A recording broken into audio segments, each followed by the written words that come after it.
انهيار منزل نجمة سورية جراء الزلزال في حلب، والنجوم يتبرعون. تعرف على الفنان الأعلى تبرعا.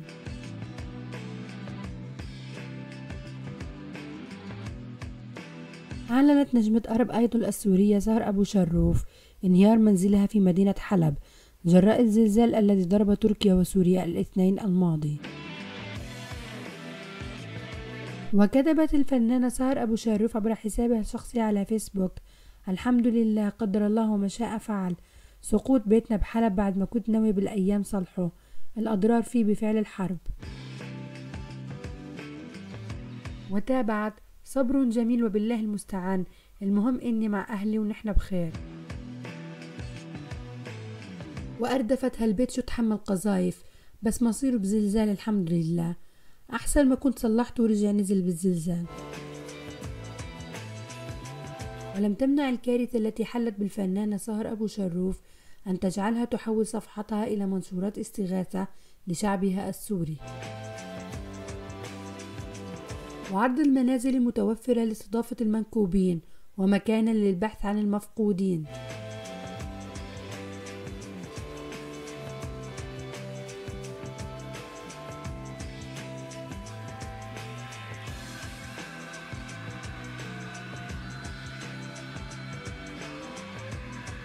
في وقت سابق كشفت نقابة الفنانين في سوريا حجم التبرعات التي قام بها كل فنان سوري.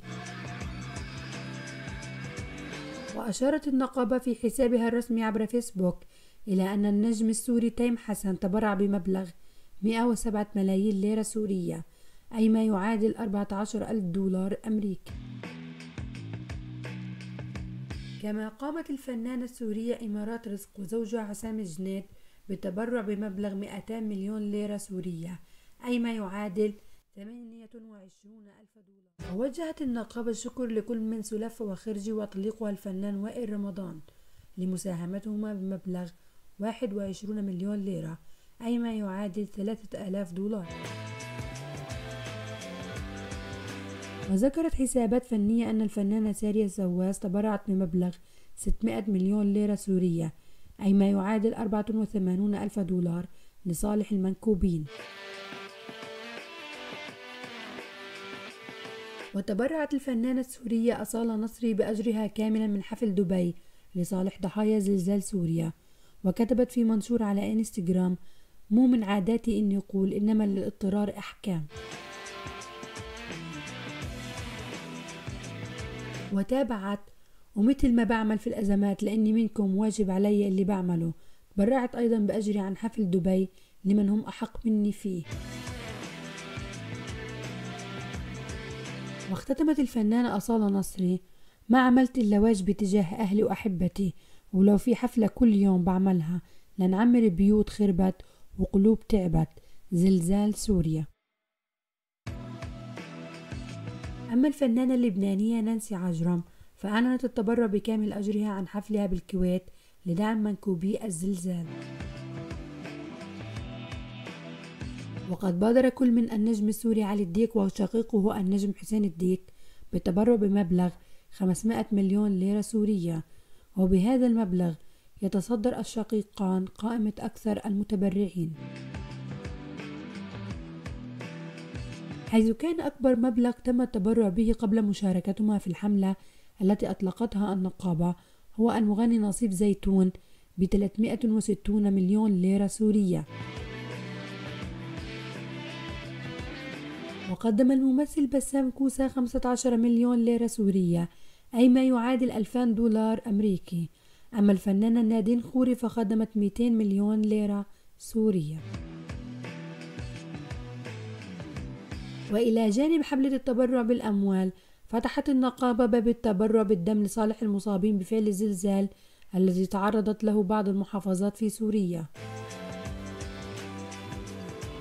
وسارع العديد من نجوم الوسط الفني في سوريا إلى مراكز التبرع بالدم من أجل مساندة متضرري الزلزال وتضامن معهم في هذه اللحظات الصعبة. وأكدت الفنانة السورية رنا جمول أن التبرع بالدم هو أقل واجب عليه أن يقدمه الفنان والمواطن. بينما أطلقت الفنانة شكران مرتجى عدة نداءات عبر تويتر، قالت في إحداها: لا زالت المشكلة بالحاجة للروافع والآليات والشاحنات للنقل والمساعدة، والمطلوب خيم الناس خايفة تنام بأي مبنى، بطانيات، ليدات إضاءة يدوية على البطارية، خبز، حفاضات أطفال، حليب أطفال وماء.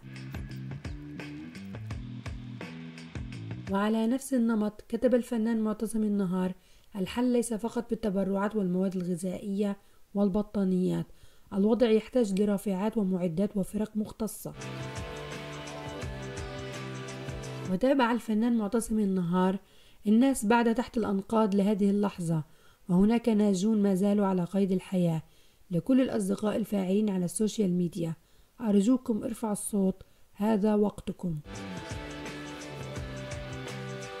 وظهرت الفنانة كندا علوش بفيديو طالبت فيه من خلالها متابعيها بالمساعدة الفورية، وقالت: ما في أصعب من الإحساس بالعجز. وتابعت الفنانة كندا: مئات الأفراد والأسر في سوريا اليوم تأثروا بالهزة الأرضية، والوضع صعب جدا، وفوقها اليوم وبكرة وبعده بتشهد البلاد عواصف ومطر وبرد لا يحتمل.